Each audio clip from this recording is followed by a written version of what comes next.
সম্প্রতি গত ২৯শে এপ্রিল ত্রিপুরা রাজ্যের সোনামুড়া মহকুমার মেলাগড়ের চন্দনমুড়াতে একটি চাঞ্চল্যকর ন্যাক্কারজনক ঘটনা সামনে আসে, যেখানে একটি নাবালিকা ১৬ বছরের মেয়েকে শারীরিকভাবে লাঞ্ছিত করে তার ইজ্জত হরণ করে মেরে ফেলার অভিযোগ উঠেছে।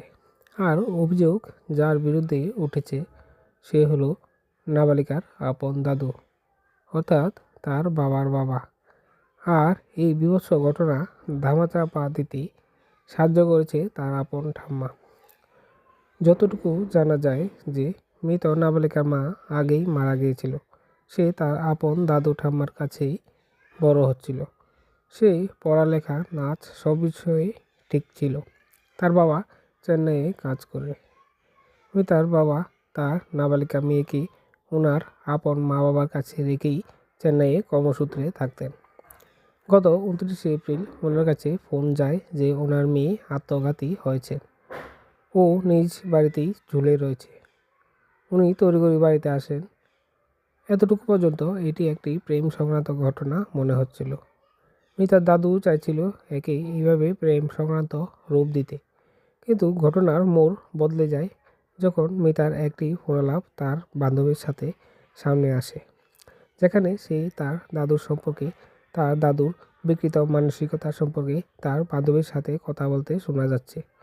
যখন মিতার দেহ ঘরের ভেতর ঝুলন্ত অবস্থায় উদ্ধার হয়, তখন পাড়া প্রতিবেশী দেহ উদ্ধার করে পুলিশে খবর দেয় ও দেহ হাসপাতালে নিয়ে যায়।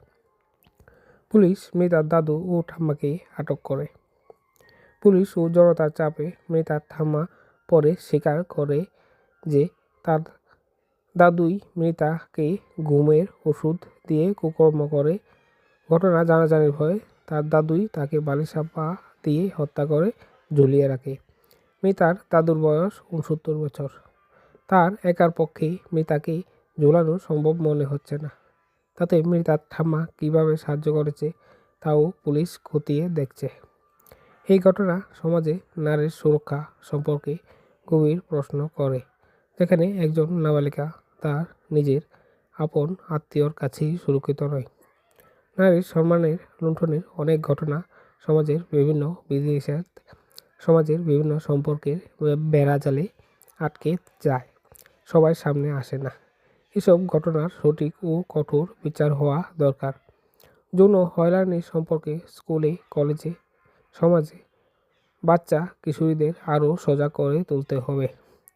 কোন কোন জিনিসগুলি যৌন হয়রানির মধ্যে আসে সব কিছু সম্পর্কে সঠিকভাবে প্রচার করতে হবে।